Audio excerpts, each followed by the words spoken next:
Here with another video. Today I figured I would do it live. I haven't done a live in like 2 weeks or something, so figured we would chat it up. So I'm just gonna chill here for a moment and let some more people get in the room. Let me adjust this just a little bit too. Also, do me a solid when you get onto the stream and let me know if the audio is coming through okay. It looks like it's coming through okay. I just want to be sure. What's going on, Mike? How's it going, brother? What's up, Ultramuck? What's going on? Audio's good, good. Thank you. Thank you. I appreciate that. Appreciate that. So, hey, Jillian, how's it going? Josh, nice on Godox. Any opinion on those Digibees? No, not yet. So, listen. The flash systems right now that are becoming available for Fuji systems, or I mean, like, the excuse is kind of now over. A lot of people had been saying that for a really, really long time that, yeah, I would love to pick up a Fuji, or I would love to do something with, you know, a Fuji system or whatever, but the flash options were just not there. And I can completely understand if you do like a lot of heavy flash photography, then yeah, that was going to be, it's a little scary. Sounding good, looking good, brother. Thank you, Jim. Appreciate that. But now, I mean, that is just completely, you know, out the window. Like, we now have Godox and the Nissan system. So, and at least with the Godox system, these are brand spanking new cross-brand TTL and high-speed sync flashes. So if you get their brand new Fuji trigger, they've released a brand new Fuji one. So it's basically the same thing. And as a matter of fact, I also read, how's it going, Giannis? I heard that B&H is also now carrying specifically, hey Millie, how are you? Are now carrying specifically Godox branded stuff. So they're not just, what's up, Pedro? That they're not just carrying the rebranded Flashpoint stuff. So, you know, if you guys are looking to get something via the actual brand Godox, you can. So, as a matter of fact, I do believe that with the firmware update, even if you get the brand new 8200s or whatever they're called, let me just double check. I'm pretty sure they're the 8200s because, yes, the 8200s from Godox or Wisteria.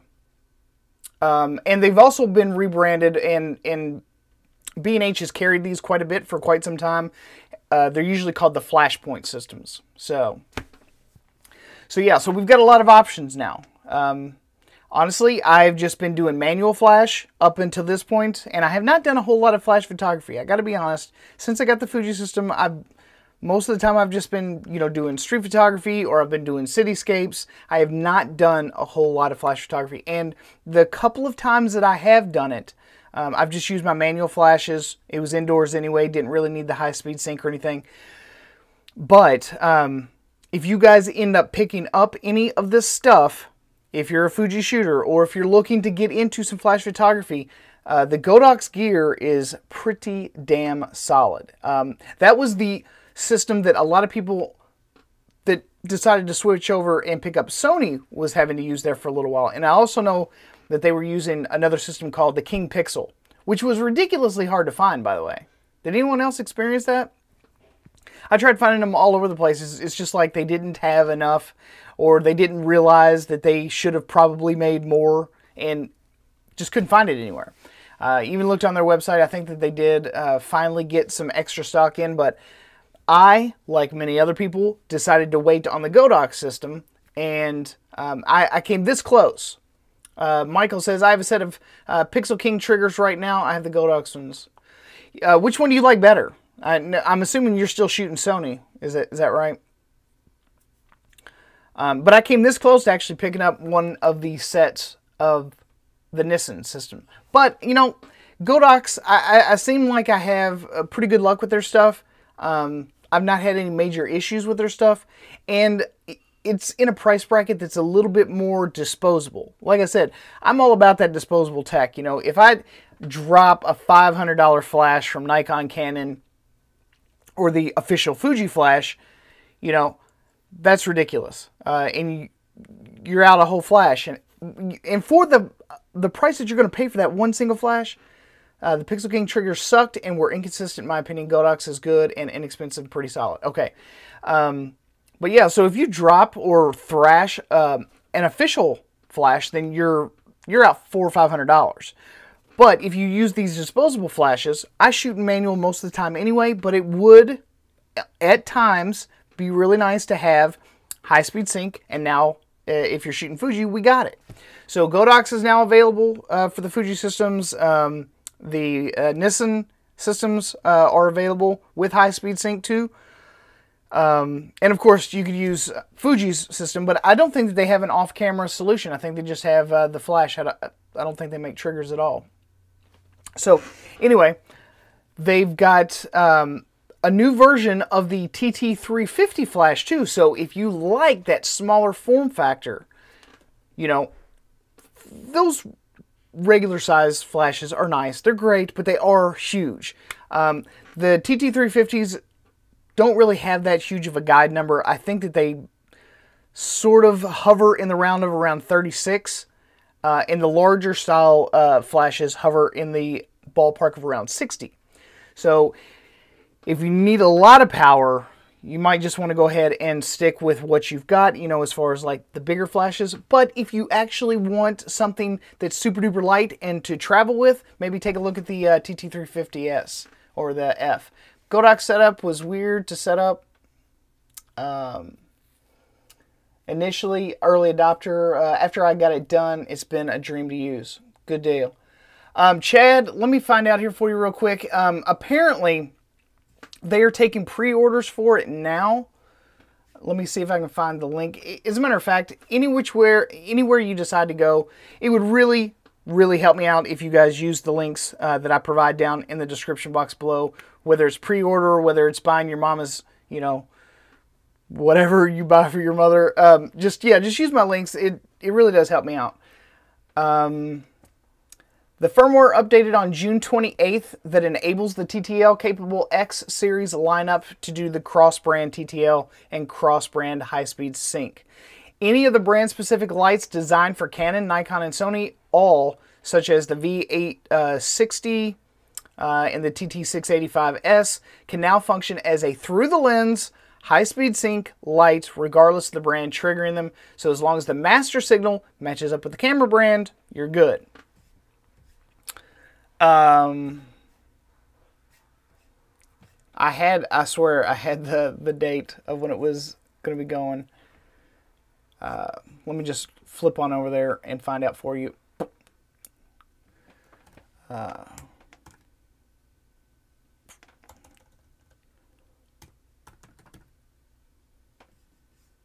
It's not found there. That's interesting because I swear to God I just saw it. Update the TT3 does actually have, okay. Yeah, I can't find it at the moment. I'm assuming, at least from what I remember reading, that it ought to be within the next month. Andre Alamido says, do you think that they will release a Fuji with IBIS while recording video? There's a rumor about it. Yeah, I just did a video on that yesterday. And as a matter of fact, I 110% believe that within the next iteration, whether that's the X Pro 3, the X, I heard that they were releasing a new camera. It's going to be like an updated camera. And interestingly enough, the designation for the new camera is supposed to be XT2S, almost sort of like an A7S. So there's a thought and lots of rumors swirling around that that iteration of the XT2 is going to be heavy video centric. Now, I'm completely down for that. I've been kind of holding off buying another Fuji camera just because I kind of wanted to see what was around the bend. Right now, how much do you reckon it will cost? Probably about the same as this. I'm hoping somewhere in the ballpark of $1,600 to $1,800. But depending on how heavy they do invest in that video system, that right there is going to determine big time how much it's going to cost. Because if they do not do many upgrades over what the XT2 already has, August 8th. Thank you, Chad. I appreciate that. you're super duper nice guy.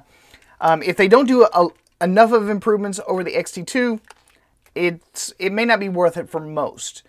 So, you know, there's going to have to be a little bit more in there than just, you know, in-body image stabilization to make me go, yeah, I'm willing to drop another $1,800. You know, there has to be something significant. And by significant, I am talking, I want, this is just me, and this is wishful thinking, I want some heavy ISO performance. I would actually like to see a smaller megapixel resolution sensor, much like the A7S series of cameras, and truly make it a video camera, because you really don't need 24 megapixels. You don't need 36 megapixels in video mode. Yeah, if it's more than IBIS, not just IBIS. Yes, Andre. And that's what I'm saying, is that you don't need a whole lot of megapixels to do video. With 8 megapixels, you can do 4K. So that's really all we need. Now, if they wanted to, you know, maybe just do a 12 megapixel, which would damn near future-proof the camera for at least the next 3 to 4 years. Do 4K. You know, I want to see at least 120 frames per second. 60 frames is good, but 120 is better. I can get much smoother footage with 120, and if they did manage to put 120 in 1080, I would be happy.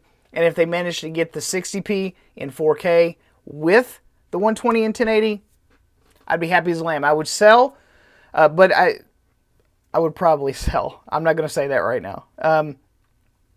Andre says, if Fuji did that, that would kill Sony. They've already have the amazing color of Fuji. Could get better ISO and 120 frames per second. That would be overkill. No, it wouldn't be overkill for me, because I already have that right now with the Sony. And I got it all, aside from the in-body image stabilization, you can have all of that for $1,400.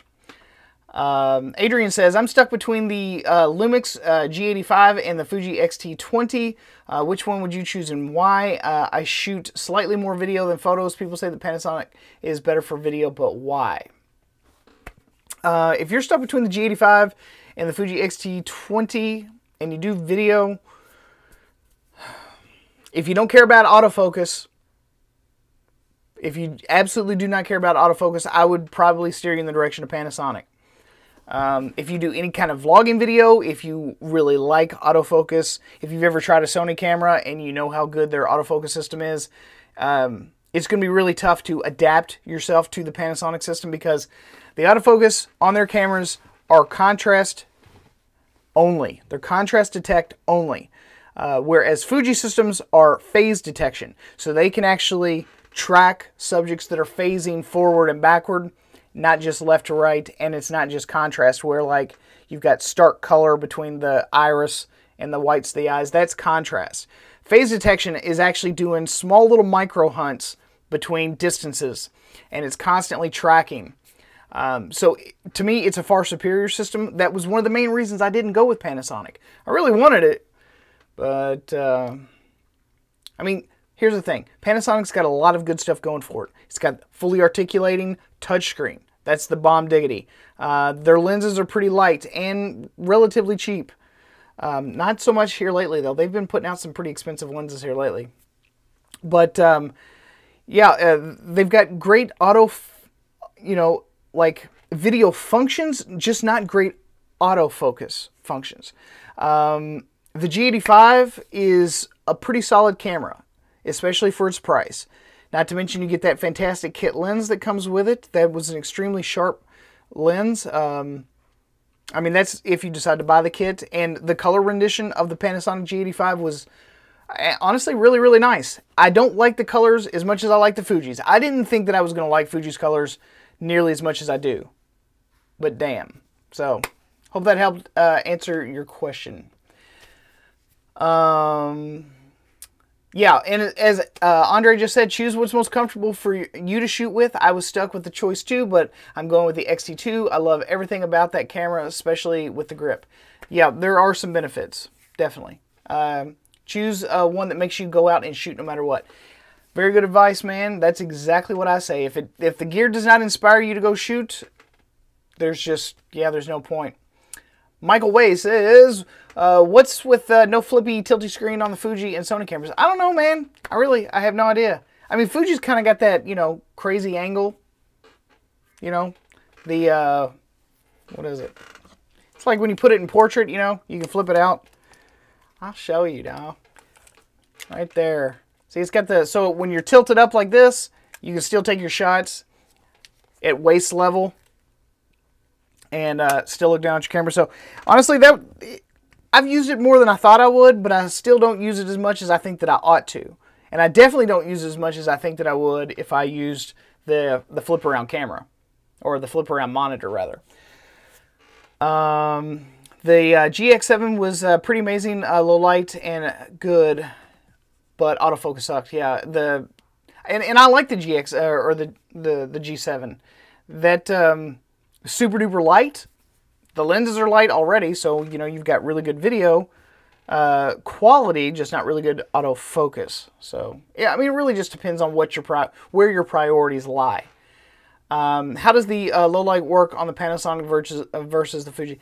I would say that Fuji's probably got it by a couple of stops of light, mainly because Fuji has a larger sensor. So, you know, the larger the sensor size, the more light that it can collect. So the smaller micro four thirds sensor just doesn't do as good.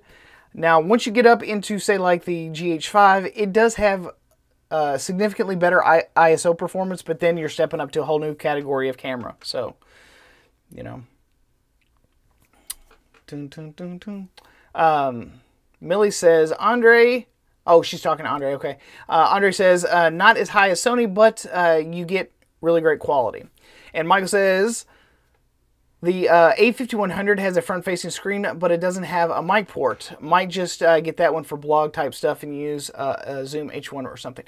See, I used to own the A5100, and I shit you not, guys. This is no joke. I would buy its replacement tomorrow for that convenience all over again. The A5100 had the Sony A6000 guts inside, so the autofocus was good.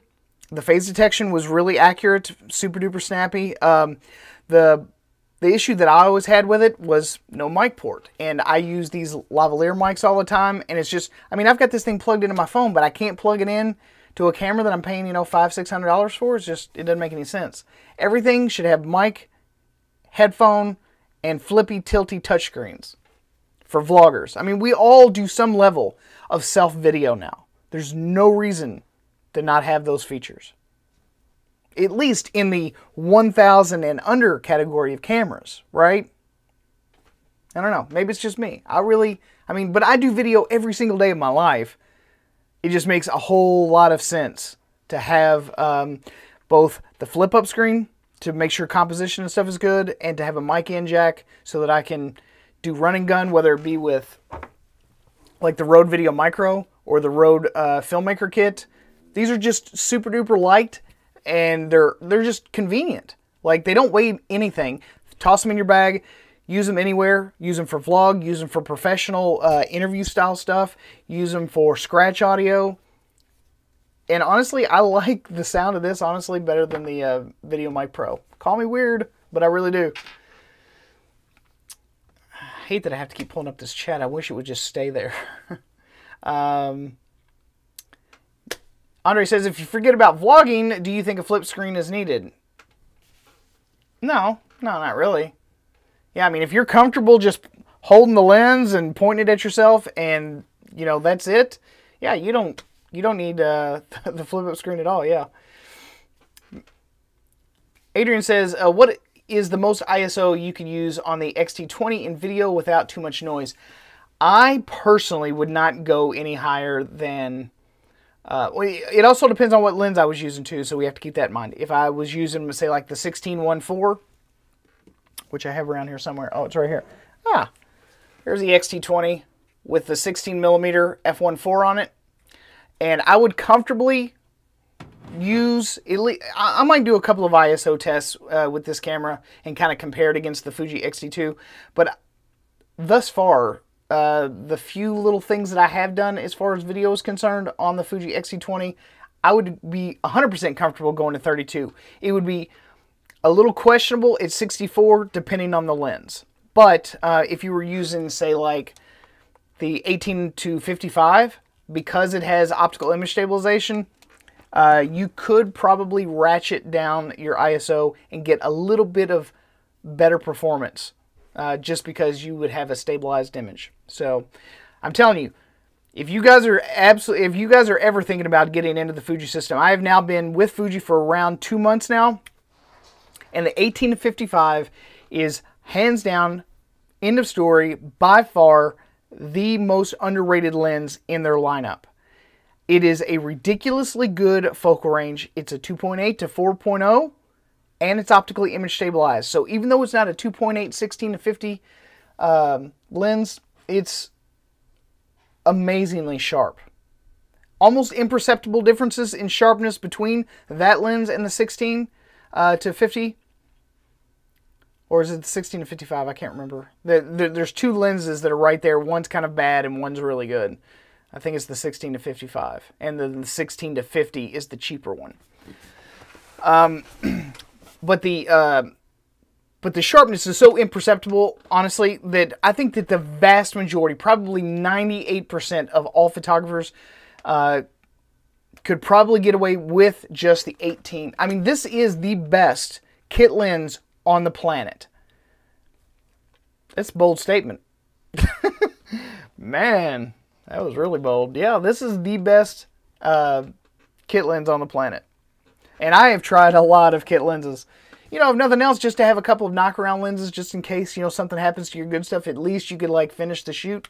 But the 1855 is super cheap. You can find it on eBay and Amazon all day long used. $350. It's actually kind of gone up because people that have been switching, like me, like Eric Marks, if you guys are over there at Eric Marks' channel, then yeah, the more we talk about it, the more we hype that lens up because it's worthy of hype. It's genuinely worthy of hype. And, you know, you don't know. I mean, no one thinks about that lens when they're talking about Fuji. No one's talking, you know, no one thinks about that lens. You know, they're thinking, oh, the 56 1.2, you know, the 90mm f2, the 16 1.4. Those are the lenses that get the most attention. They really do. But the 18 to 55 is seriously underrated. And for the price, you are a moron. Absolute moron if you do not buy at least one or two. And the reason I say two is because I'm really, really scared that they are going to start putting their kit lens production over in the Philippines. And I'm not down. I want mine made in Japan. I want my lens made in Japan. I mean, I went to Fuji for the quality. If I wanted something made in one of those Polynesian islands like Thailand or something, I'd still be buying Sony gear. Not that it's ever been bad for me. Nothing that it's never been bad for me. Both of my Sony cameras still work. Sorry, Millie. Did you ever get that figured out, by the way? I'm sorry I didn't get to answer you before. I've been busy all day. Sorry. But yeah, so the 1855, it's a heavily, heavily underrated lens. You guys would be dumb to not own it. Chad, thank you. The 1655 XF lens, or the, okay. Andre says, I own them both. The 1655 2.8 is sharper than you would put them. Sharper, you should put them side by side. Yeah, well, and that's because of the optical image stabilization. It's much easier to keep that lens stabilized because of the OIS. It's not that technically, on paper, the 16 to 55 should be the far superior lens. But if you shoot handheld, because of the OIS, you know, if you put them on a tripod, you would probably get very, very similar results. You would probably have to blow that photograph up to, you know, 400% before you would ever notice a difference. So, but yeah, the 1855 is off the hook. Yeah, and especially for the price. So if you plan on buying one, if I've encouraged you, links, help a brother out. Tomislav says, nothing beats the 18 to 135 for travel. That's probably true, and I have seriously considered picking up that lens on more than one occasion. The only reason I haven't is because I have just been soaking in the primes here lately. I've got the trio of f2 primes, so I've been kind of working on these, testing them out quite a bit, and basically help gather material for a review. And this 16mm, I don't give a shit what time of day it is, what camera I'm grabbing, whether it's the X-T2 or whether it's the X-T20. This 16mm goes with me, and it's on one of these bodies. I am never selling this lens. This is the God lens. If you don't buy another Sony lens or another Fuji lens, this is the God lens. It is so amazingly well built. It is weather sealed. It is so versatile. You can do wide, you can do tight, you can do close focusing. This is the God lens. I cannot say enough good things about that lens. Sharp, crisp, the rendering is off the hook. God lens. Absolutely 110% God-like lens.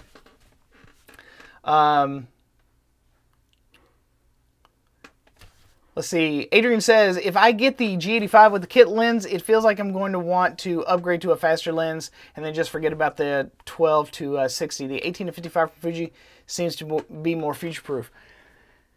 I don't know about future-proof. I think that it would probably survive longer than the Panasonic lenses. Most of the Panasonic lenses are more plasticky, but the Fuji lenses are metal. I mean, these are just absolutely gorgeous lenses. So, not just in the way they render, but I mean also in their construction. So, I don't know, man. There is something, it's so cliche to say at this point, but there really is just something really magical about the system that Fuji has. I cannot explain it. I don't know how to say it without just sounding like a gushing little homoerotic girl fanboy, but it's magic. So, you know, take it for what it is. I ain't ashamed. Fanboy. Nathan, so dude. More economical in the long run with the 18 to 55 from Fuji, I guess. There's a pretty good chance, honestly.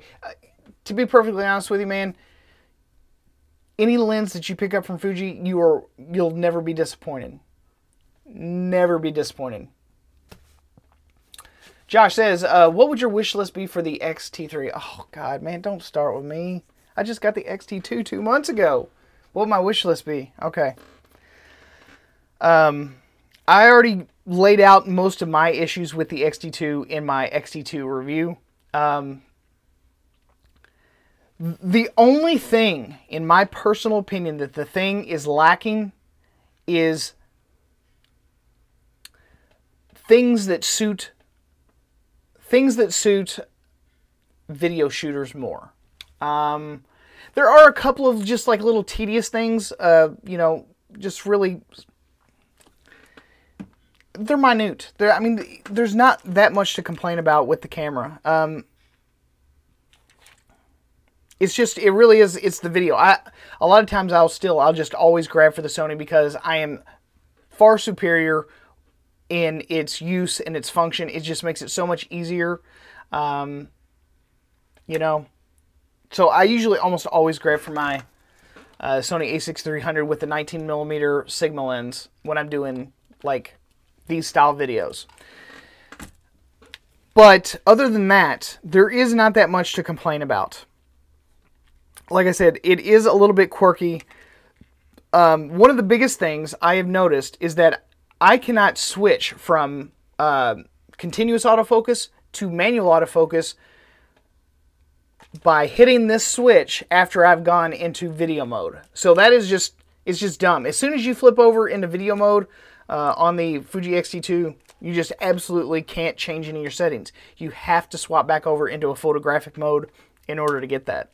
So that's a huge pet peeve of mine, honestly. And yeah, as Nathan was saying earlier, it does have that really weird white, oh, it's not white balancing, it's the exposure. And it just sort of does that step. So if I move from something really bright to something really dark and vice versa, instead of it gradually tapering back and forth. You know, it looks so artificial because it's almost like it's going through the aperture range. It's like dang, dang, dang, dang, dang. All right, it's dark. Now we need to dang, dang, dang, dang, dang, you know. But the Sonys, I don't know why I make that sound every single time I talk about that, but with the Sonys, it's like a ramp up. It's like, okay, here we go, transition. Okay, here we go, transition down. So it's that kind of thing. All right, a couple more questions. Josh says, yeah, I miss my 70D for video, but never has a camera made me want to go out and shoot more than the X-T2. And that's exactly the reason why I decided to buy it. I really appreciate the deal that I have going on with B&H, being able to get loaners and try gear out. This camera inspires. And every single day, whether I'm back, sorry. It is so small without the battery grip. I mean, it's an extremely perfectly comfortable camera to hold. I mean, it is not that big. I mean, it's a very, very small camera. Now the X-T20 is even smaller. Even smaller. And I guess it's nice if you wanted to, say, just use this camera because it has the exact same sensor, it has the exact same processor, and if you just wanted to slap on, say, like this, like the 23 f2 Prime, I mean, this makes not only a ridiculously small rig, but the image quality is the exact same as you would get from the X-T20. Your ergonomics are different. The battery, the quarter 20 tap on the bottom is weird because it's right next to your battery compartment, right? So if you have a plate or a tripod on there, you can't get it off. They do make a grip for this. You can get for like 25 bucks or $30, depending on which brand you go with, and it will beef up the grip quite a bit. And then it comes in a lot more in line with the X-T2 in terms of ergonomics. But the viewfinder is better on the X-T2, like way better. This is not bad. That's just way better. And I like actually having the shutter speed, the ISO, and the exposure compensation.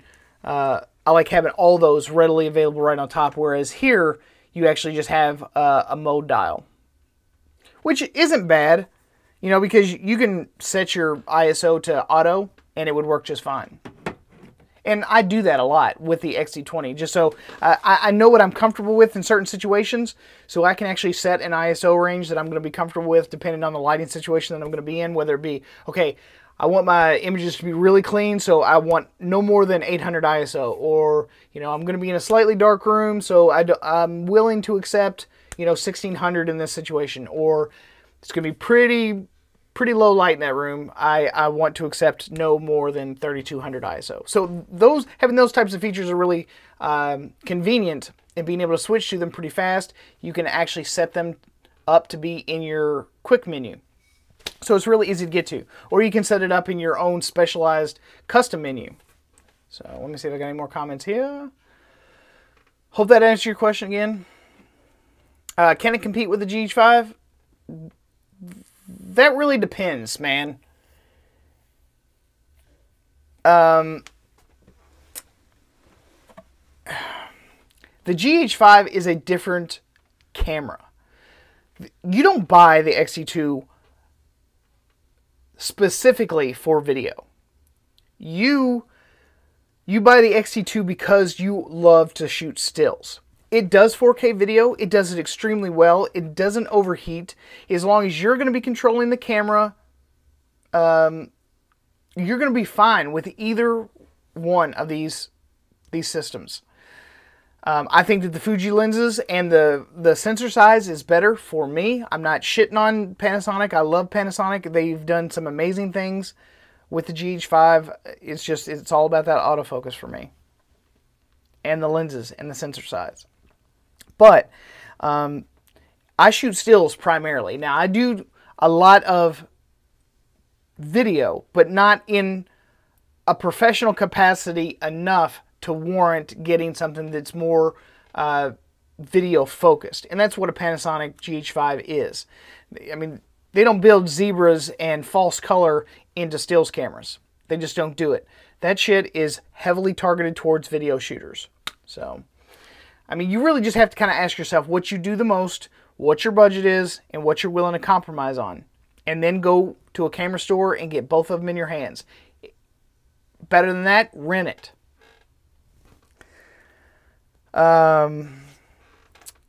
Adrian says, too bad that the touchscreen is gone on the X-T2. It's not. It's honestly, it's not. I kind of sort of wish they had it, but the joystick is pretty solid. I find myself wanting to like a touchscreen more. I think that they're handy because at least if you have them and you don't like them, you can always turn them off. And I have found a couple of situations where I really did enjoy the touchscreen, but you know, there's no easy way to just quickly shut that off without putting it into a personalized menu. Because you can like tap it up on the right hand side of the screen and you can turn it off. But I don't know. I like both of them. I mean, each tool, each camera has its pros and cons. I keep telling people that you have to find what is going to best suit the needs that you have. All right, let me catch up on these comments real quick. Did you pick up the Seagate 8 terabyte external HD hard drive for? No, asshole, you didn't pick me one up. Sorry, man, I was busy that day. Like, I didn't even put out a video about Prime Day. That's how busy I was. And I probably could have been banked, dog. I could have been rolling, but I didn't. I was just like, I don't want to be a Prime Day shill this year, so I didn't even. I just didn't do it.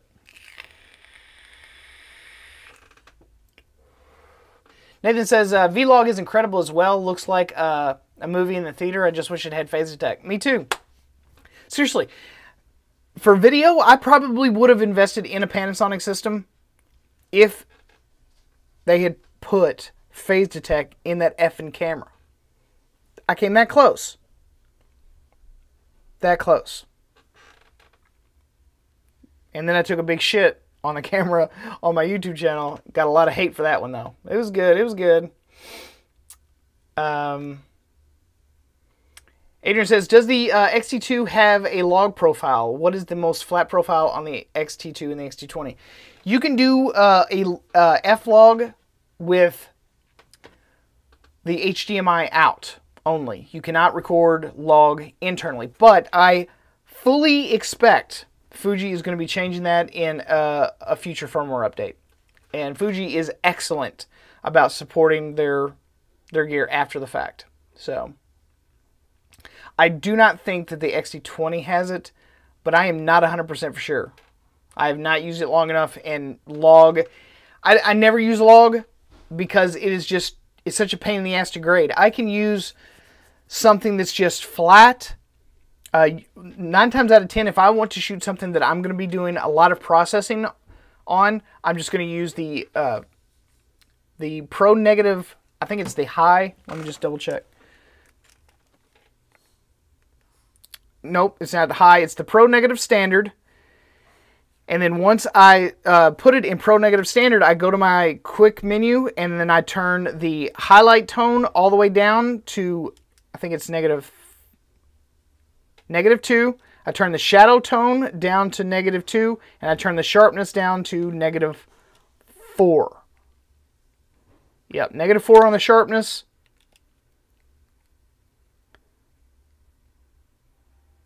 And you can tone down the color too. So if you want to resaturate your color, you can even turn the color down to -4 on there as well. So yeah, you're fully set up, and it grades really, really well, especially if you're using the higher bit rate. Just like any other 100 megabit codec, you're going to be just fine. And like I said, I use a lot of LUTs that I've created for different types of looks and stuff, and they apply extremely well. I don't notice a lot of that artifacting or that pixelation that I would normally get with log. Log is just a pain in the dick to grade, and unless you're using something like DaVinci Resolve, which I'm just not interested in. I mean, sometimes I kind of am, and I'm like, man, maybe I should pick it up more often and use it more often, but I just don't. I just find that I have just about everything that I need right inside of Final Cut Pro 10. So, let's see. Nathan says, I've got the 16 terabyte now. First year I bought something though. That's a lot of storage, man. And I do video all the time. I don't need that much storage. Thomas Love says, Pro negative, and you can make it even flatter in the Q menu. Yep, just said that. Adrian says, does the G85 have any advantage in profiles? Not that I noticed. I mean, they're all pretty standard. Most of them, the profiles that come right out of the box are just about the same with all the cameras. I mean, you might find small variances between Sony, Panasonic, Fuji, but all of them are adjustable anyway. All of them are able to, you're able to do hue and color shifts, so, you know, you can quite literally make it exactly the way you want it to look.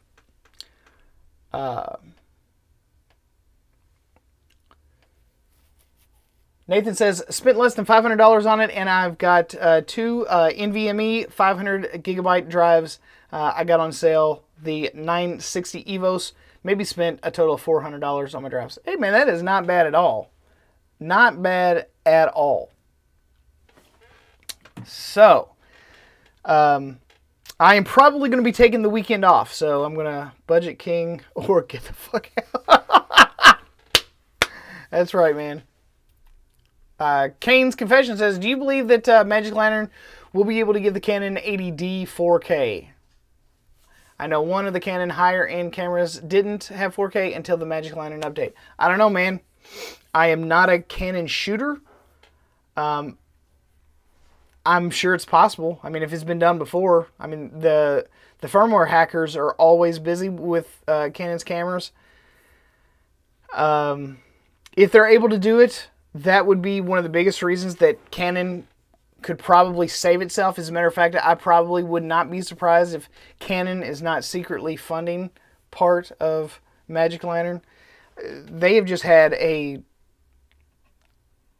weird couple of years where, you know, with the refusal of putting 4K in their cameras, I don't understand the logic. I mean, they are not protecting that much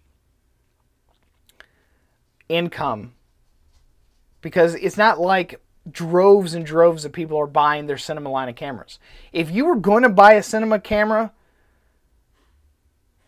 then you wouldn't have gone, oh, well, you know, I was going to, because of all that convenient I/O and the XLR connections and the higher speed card slots and then go, oh, but then I saw that they came out with a really amazing, you know, 6D Mark II and decided to not pick it up. So, you know, people that were going to buy the cinema camera were already going to buy the cinema camera. But, you know, you've got people that are not buying their cinema cameras that are, you know, they got hooked on Canon mainly because of the Canon 5D Mark II. When it first had all its amazing video features, everyone was on Canon's jock because it was the most amazing thing since sliced bread, and all these awesome independent films were coming out.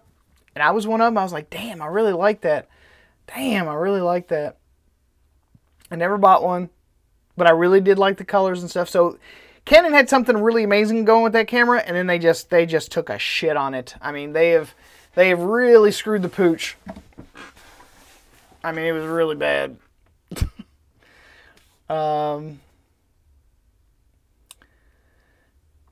Adrian says, I wish I discovered your channel earlier. Great content, man. How often do you do these live streams? I usually try and do them once a week. Sometimes I get frisky and just do a second one, but I am almost always available for questions. I just noticed that I've been really busy here lately with the new videos.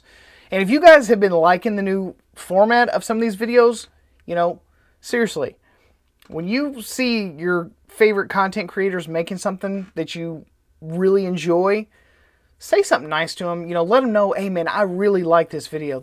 I mean, this was on point. I really enjoyed it. That's the way I would like to, you know, I would like to see more videos like this. We really do need that feedback in order to know if we're doing the right thing. So, I mean, if we're entertaining you, let us know.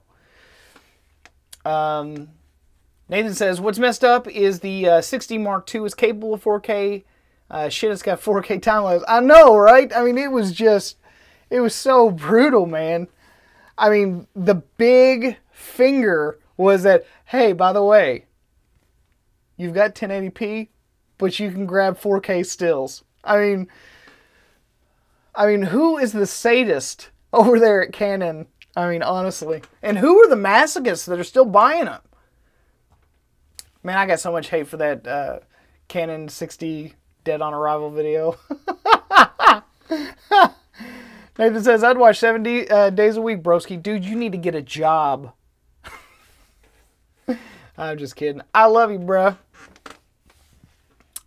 Asgar says, ever thought of running a workshop, Mark? Great stuff as always, man. You know, I haven't. I really haven't. You know, I've actually done educational settings in the past where I've had groups of people where I would, you know, teach different stuff, you know, mainly the basics, just getting people into photography, hoping to, you know, inspire a little bit of confidence and stuff. But I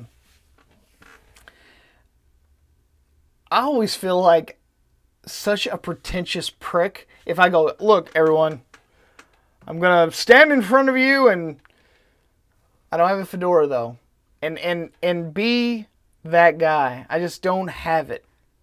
It's not that I can't talk in front of groups. I really can't. I have no problem talking in front of people. I don't have social anxieties. I don't have stage fright. I talk in front of a lot of people all the time. It is that pretentious, prickish attitude that some of these guys have, where they just think that they are hot shit. That attitude just turns me off. I'm a real guy. Like, I have, what you see is what you get. I mean, it's a little grosser when the camera's not on because I'm a, you know, like I'm a 12-year-old trapped in a man's body. Like, it is gross. Like, I have crude humor, but what you see is what you get, you know? There is no, I wonder what Mark's like when he's not on camera. Because this is it. Seriously. Asgar says, that's why we'd want someone like you running a workshop. That's super duper nice. Maybe I will someday. Who knows? Jill says, you don't need to be like them. Be yourself and share like you are now. Thank you, Jill. That's encouragement. I appreciate that. Very rare. This is great, and many would love more from you. I've been putting out at least 5 videos a week. I don't know how much more I can put out. But yeah, I mean, maybe someday, seriously, maybe someday, you know, I do, in fact, plan to do a lot more traveling really soon. So in the, right, all at once. But I do plan to do a whole lot more traveling here really soon. Not exactly sure when that'll be.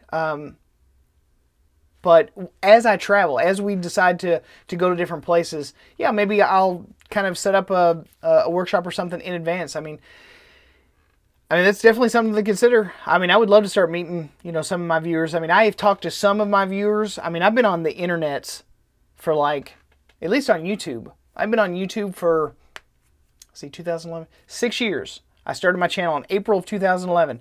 And I still have viewers that have been with me ever since then. And those are the ones that I would love to meet more than anything.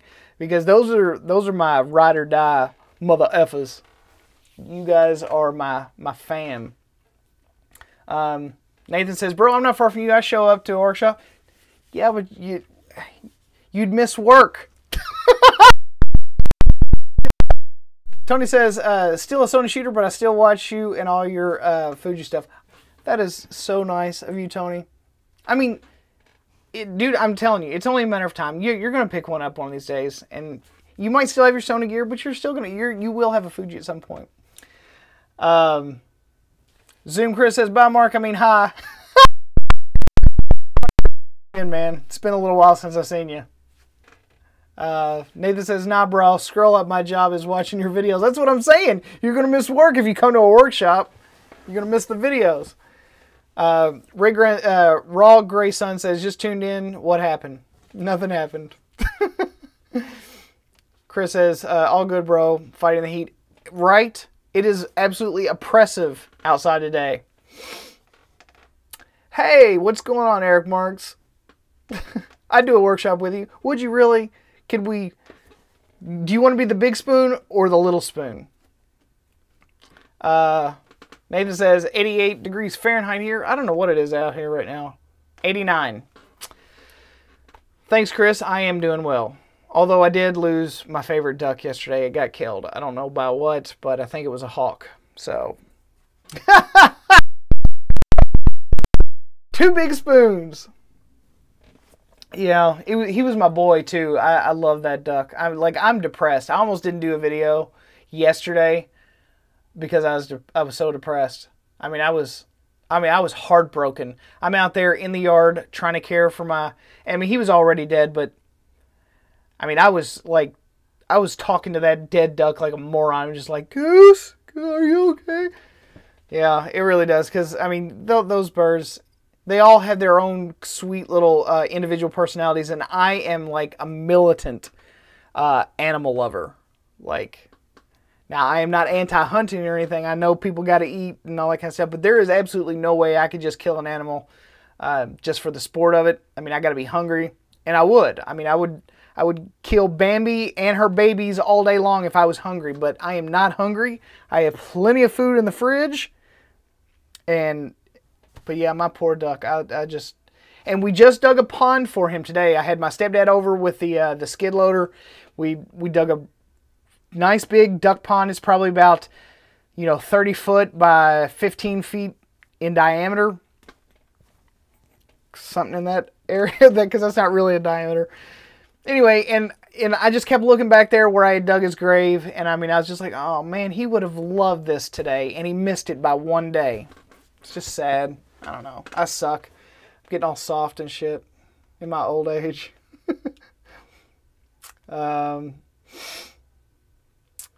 Yeah, Nathan Rip Duck. Adrian says 52 Fahrenheit here in Sweden. Man, that is a nice temperature. I wish I had that.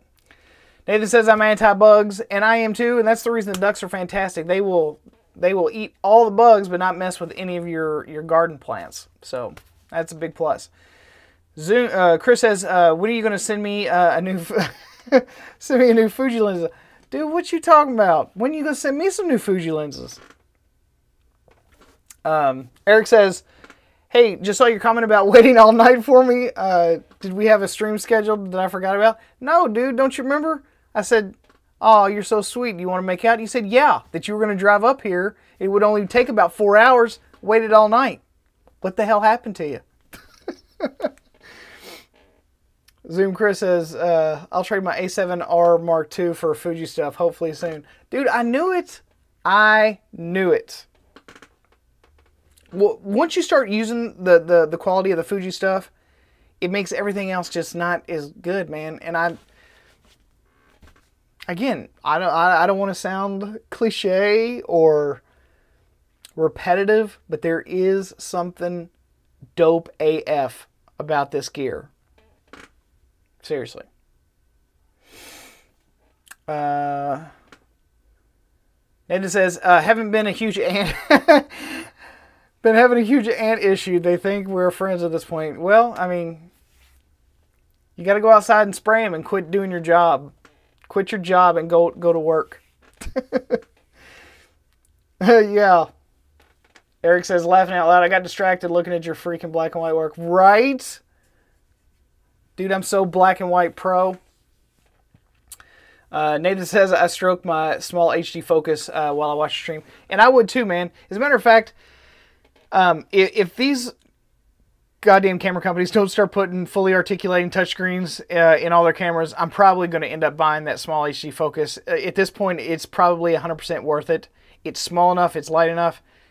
But, I've already got like a 5.5-inch phone in my pocket that, honestly, the Wi-Fi relay is pretty damn good. So that's the only reason I've not been able to justify yet buying yet another external monitor. I had like 2 external monitors and ended up getting rid of them because it's just another piece of shit that I've got to carry around all the time. It's brutal. Nathan says, it's got a smooth texture on the back. No joke, it's like velvet. Nathan says, phone apps are laggy though. I tried it. It lags a little bit. I mean, I'm going to agree, but most of the time when I'm using it, I'm just using it to check my composition. That's about it, really. I mean, I have a high level of confidence in the video that I shoot when I'm behind the camera. And I would say probably 90 to 95% of the time, I'm going to be using the viewfinder as a third point of contact if I don't have it already on a tripod or a fluid head or something like that. So there's absolutely no reason to carry around, especially if you're more run and gun. Now, if you've got time to set up, if it's a production, if you've got assistants or whatever, you got an extra person there to help you out, you know, or if you just need to be sure. I mean, if it's client work, you take the best tools that you have available. Don't show up and try and hook your phone up to your camera and do that shit. I mean, obviously. Go in looking like you got your shit together. But when it's just me, or when I'm working, you know, on, you know, video stuff for the channel or B-roll or whatever, I've got a lot of confidence in my my manual skills as far as video is concerned. So that I know that it's going to come out looking good. I mean, if it didn't, I would ditch it anyway. Adrian says, I should go to sleep. It's 1:25 a.m. here. This is the disadvantage of living in Europe when your favorite YouTuber is live on the side of the world and do live streams. Yeah, I know. As a matter of fact, I apologize for that, to be perfectly honest. I was going to do this probably like 2.5 hours ago, and I know that you guys are like 5 and 6 hours ahead of us, but, oh, yeah, I forgot to tell you all. But that's the reason why I'm kind of staying up a little bit later. It's my birthday on, let's see, what's today, 14th, 15th, 16th? On Monday. So I've got all my friends, my close friends, my dear friends, my family friends. They're all coming over tomorrow to help me celebrate. And so I am just going to be 100% unavailable this entire weekend. I do intend, this is my plan, I do plan to get drunk. Like, a lot. So if you guys want me to do some like Instagram stuff while I'm doing all that kind of stuff, I've not drank probably since last October. Ever since I started losing weight and everything, I quit drinking. I quit eating all the sugar. Been boosting up my fat and a lot more vegetables and stuff. So I am now down 32 pounds from when I started. And so I haven't been drinking. Drinking slows the metabolism down. It hurts the liver. And it, like, I just drank all the time. I drank all the time. So I figured, you know what, once a year, if I really just want to go hog wild and just go nuts, you know, I'll at least drink on my birthday day. But, you know, at this point, I haven't drank in such a long time. It probably would not take me very much. So I'm going to try and space them out a bit so that I can still enjoy my friends and party with them. So let me check these comments real quick. Jill, thank you very much. I appreciate that. Chris, happy birthday. Yours is on the 29th. You're a Cancer too then. Nathan, happy early birthday, bro. Eat some ribs for me. You know, I don't know if I'm going to be having ribs tomorrow or not. I don't know what's on the menu. It's not really a surprise, but I've been trying to just like not be involved in the details because it's my day. Thank you, Tomislav. Adrian says, congrats, thank you. Michael Way says, yeah, get them drinks. Yeah, I'm obviously, me living in Kentucky, I love bourbon, but vodka is usually my jam. It's just too easy to get super duper crunk with vodka on a hot day, out in the sun, with an energy drink. I mean, everything's just running really, really hot. So that's probably not going to be my course of action for tomorrow. So there's that. Nathan says, I've never drank, don't even care to. Good for you, man. I've drank a lot, and I really cared to. I've had a lot of fun. But, yeah. I got in a lot of trouble, too. I mean, a lot of trouble. Kane's Confession says, it doesn't work for me. I drink a lot and eat like a horse and still can't gain weight. Lucky? Well, of course, this is not just about weight for me, though. I mean, I did want to lose some weight and all that kind of stuff, but at the same time, I just wanted to be more healthy on the inside. You know, I really wanted to do what was right just for longevity. You know, not so much because of weight. Weight is kind of secondary to all this. I just want to be around for a while, you know. I still got a lot of shit to do. I still got a lot of stuff to see, and I am not interested in departing anytime soon. So, you know, doing what I was doing, I quit smoking 7 years ago. This thing has really helped me out. I cannot tell you how much this has been a godsend for me. So if you guys are still on the smoking thing, these things really do work.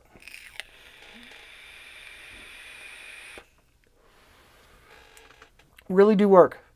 And I can adjust my nicotine. Like, I'm down to like 3 milligrams of nicotine now. You know, it's just, it's been an absolute miracle for me. So, no more smoking, not much drinking. You know, I've taken probably 3 shots in the last 8 months since I started eating this way. And it's just been really, I've noticed a massive change in both energy levels, how I feel, wanting to do things more, wanting to get out, not feeling as tired and lazy. You know, when you eat a big bunch of carbs, you know, biscuits and gravy or pancakes and waffles, first thing I want to do is go, oh, I could go for a nap. Immediately after eating all that sugar, it's nap time. But I don't have that anymore. So it's been a lot. It's been very cool for me. Yes, I did get some new gear for my birthday. I did get some new gear for my birthday. My girlfriend bought me the Peak Design backpack, the 30 liter. I got a video on it. I had a vlog video on it probably like a month ago, so you can go check that out.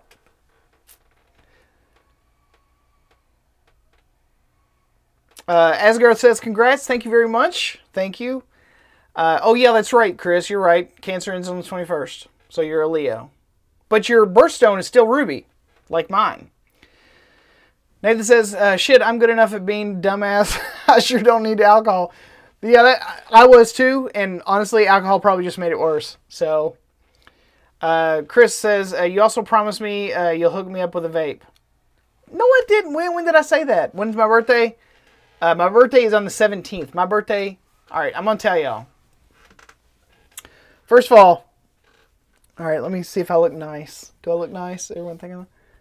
All right, the only thing that kind of gives me away is the gray hair in the beard. I want y'all to try and guess, like, what you all think my age is. Just guess.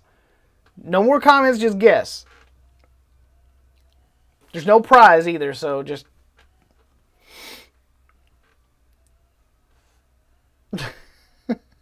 You guys are such... Fuck you, Tom. Thank you, Eric. Thank you, Michael.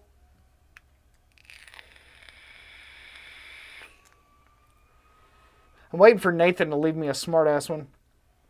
Go ahead, asshole. Go ahead.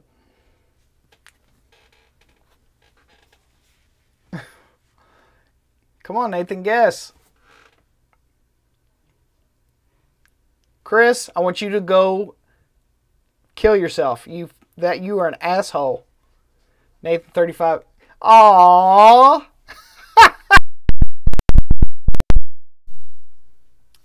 George. Oh, God, it's George again. Oh, George. Didn't I ban you or something? You were such a cock muncher the last time. I know I'm not a health coach.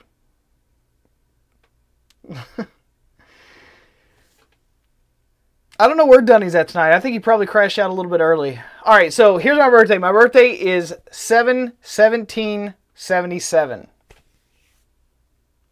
Oh, I remember you. I remember you, George. Tom says, I'm older than you anyway. Much older. Are you really? Yeah, my birthday is 7/17/77. That's my birthday. So I will be 40. I'm just turning 40. I wasn't that far off.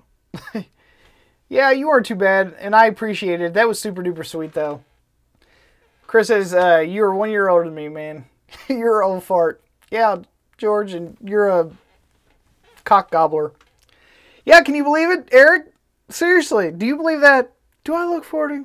I don't think I do. You know what? A lot of people say that I look like, you know, maybe like 32 or 30. If it wasn't for the gray hair, it probably wouldn't give me away as much. But I think the biggest thing that's helped me out is the fact that I have no kids. And me and my girlfriend have absolutely no desire to have any children. None. So we are super duper stress free. We don't fight over money. Seriously. Just, it keeps you young. No kids. If you want to stay young and you want to stay stress free and you don't want your daughter, if you don't want to worry about your daughter getting knocked up, don't have kids. You'll stay, you know, the skin will stay a little bit more firm for a little bit longer. You won't get the crow's feet and all that good stuff.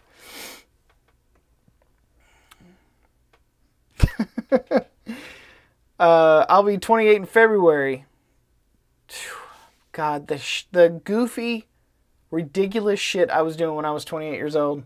I remember the night that I was about to turn 30. I was having a crisis at that point. I really was. I was just like, oh my God, I'm not going to be in my 20s anymore. Everyone kept saying, oh, don't worry about it. Don't worry about it. You're never even going to notice the difference. And they were right, but it was a very stressful evening. Way stressful. I was thinking in the 35 to 38 range. Heck, you would have been very close. Eric Mark says, my birthday's tomorrow. I'm interested to see how old you think I am now. Dude, I think I already know how old. I know you're in your 20s. I would be willing to say, I'm guessing you're probably like 28. You'll be 28 years old. That's my guess. If I'm within 2 years, you gotta send me a Fuji lens. I heard that somewhere. Someone said that you were gonna send me a Fuji lens. So if I'm within 2 years, you gotta give me a Fuji lens. Tom says, when your kid goes to college, you know you're old. I wouldn't know because I don't have any kids and I'm not sending any of them to college. No, George is a troll. I've dealt with him before, but I'm not looking at him right now.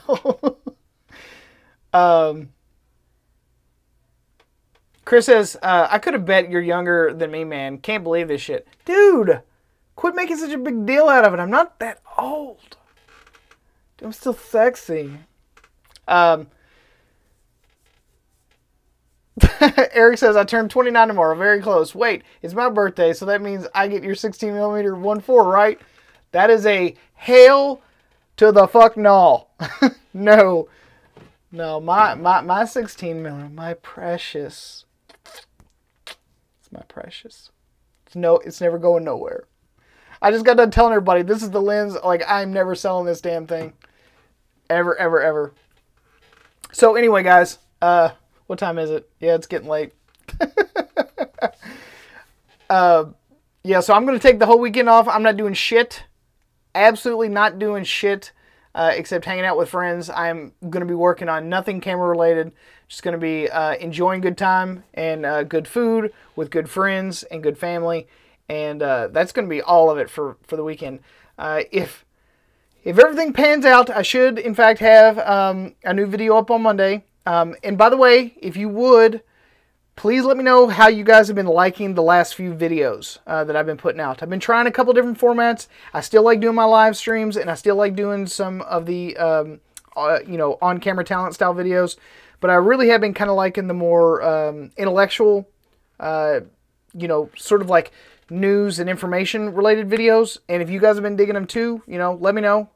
Drop me a comment or send me an email or, you know, leave a thumbs up or whatever on the videos, just to kind of let me know that I'm headed in the right direction. With more and more people coming to my channel, I'm having a really hard time figuring out where the target audience is, because like the massive decline in camera sales video did fantastic. And then I kind of expounded on that video with the attack of the phones video, and it didn't do nothing. It went nowhere. So I'm not really sure what happened between those two. I thought they were pretty on par with each other, but anyway. So just kind of let me know, kind of keep me informed, and let me know how I'm doing. It's always appreciated. And like I said, I'm going to be taking the weekend off. Eric, happy birthday to you, brother. I hope you have a fantastic one. I hope you get everything you want. I hope your wife does something super duper nice for you. You know what I'm saying? And at any rate, so I'm going to take the weekend off, and I'll see you guys again on Monday. So you all be safe this weekend. Stay cool. It's supposed to be pretty nice here this weekend. And I will see you guys on the next video. See you all later. Peace!